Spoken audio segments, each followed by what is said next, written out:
diri dan membutuhkan bantuan ya. Nah, udah selanjutnya yang harus kita lakukan sebelum mulai menolong, kita pastikan dulu semuanya aman ya. Aman tuh di sini ada 3 ya. Aman untuk diri kita sendiri sebagai penolong, aman untuk korbannya, dan aman untuk lingkungannya ya. Nanti kalau udah aman semua, baru deh kita bisa mulai menolong ya. Nanti posisi duduk untuk menolong itu posisi duduknya seperti ini ya. Kayak gini. Lalu hal yang pertama harus kita lakukan adalah kita cek kesadaran atau cek responnya ya. Cara cek responnya itu gimana? Kita tepuk-tepuk baunya sambil coba panggil-panggil. Contohnya seperti ini. Misalkan ini bau bapak kayak gini. Pak, pak, pak, pak. Pak, pak, pak, pak. Nah, kita lihat apakah orangnya masih berespon atau tidak ya.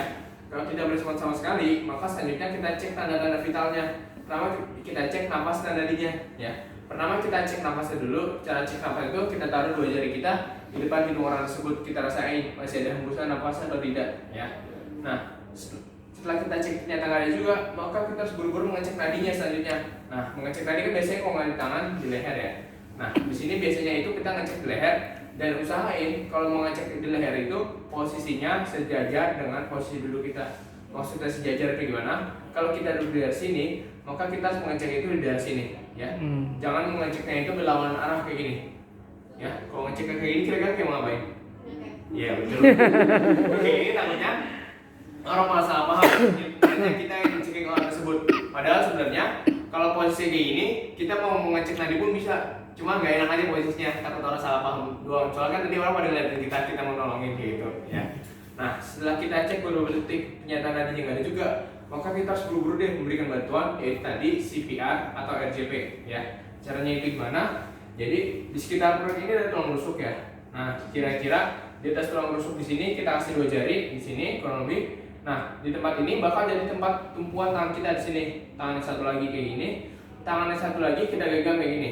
Kalau udah seperti ini, posisi duduk kita agak naik sedikit sejajar dengan posisi orang tersebut seperti ini. Nah, kalau udah kayak gini, kira-kira ada yang tahu nggak kompresi yang harus kita berikan berapa kali? 3. Yang lain sama 3. Yang benar itu 30 kali. Kurang 01.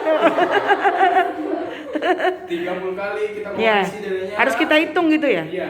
Setelah itu 2 detik buat berhenti, 2 detik buat napas buatan ya. Oke. Tapi semenjak 2020 itu udah berubah ya. Oh, gitu. Jadi 30 kali kita kompresi, kita setelah itu kita nggak usah wajib lagi kasih napas buatan. Anjuran dari WHO mungkin semenjak dari Covid itu kita nggak tahu kan orang berisiko atau tidak. Jadi kita 30 kompresi, 2 detik berhenti aja. Terus kita mulai lagi 30 kayak gitu. Jadi nggak pakai mulut lagi? Iya, nggak pakai lagi. Kecuali emang orang terdekat kita atau emang keluarga kita mau nggak mau, kita tetap lakuin nggak apa-apa.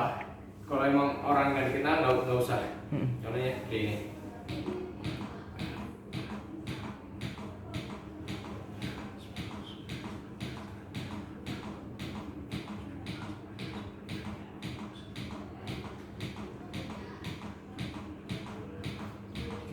Nah, kurang lebih kayak itu 30 kali. Setelah itu kita berhenti 2 detik, terus kita ulangi lagi 30 kali. Nah, kayak gitu 30 kali dan 2 itu diulangi terus sampai kurang lebih 2 menit ya. Setelah 2 menit awal sampai kita cek kembali deh apakah napasnya sudah kembali atau belum, atau nadinya sudah kembali atau belum ya. Nah, kalau belum kembali juga, maka kita harus lakukan lagi CPR-nya terus menerus 30 dan 2 itu sampai kurang lebih bantuan yang tadi kita telepon datang ya. Tapi kalau kira-kira udah kita ngerjain 5 menit sampai 10 menit udah CPR-nya segitu lama, tapi bantuannya belum datang juga, kita udah bisa berhenti aja, nggak usah maksain lagi untuk menolong orang. Karena biasanya kalau orang tidak sadarkan diri atau hilang nafas kayak gitu, kalau udah 5 menit atau lebih itu emang udah dipastikan emang orang udah gak tertolong. Karena kita udah ngelakuin bantu coba kompresi jantungnya, tapi dia nggak ada tanda-tanda kehidupan juga di nafas nadi, ataupun nggak sadar juga, berarti emang dia udah gak ada ya, udah nggak bisa tertolong lagi. Udah kita sebagai penolong nggak usah maksain lagi buat penolong ya. Karena biasanya kadang juga sebelum 5 menit kita sebagai penolong itu udah merasa lelah atau capek ya, karena ngelakuin kayak gitu 30 aja sebenarnya capek ya.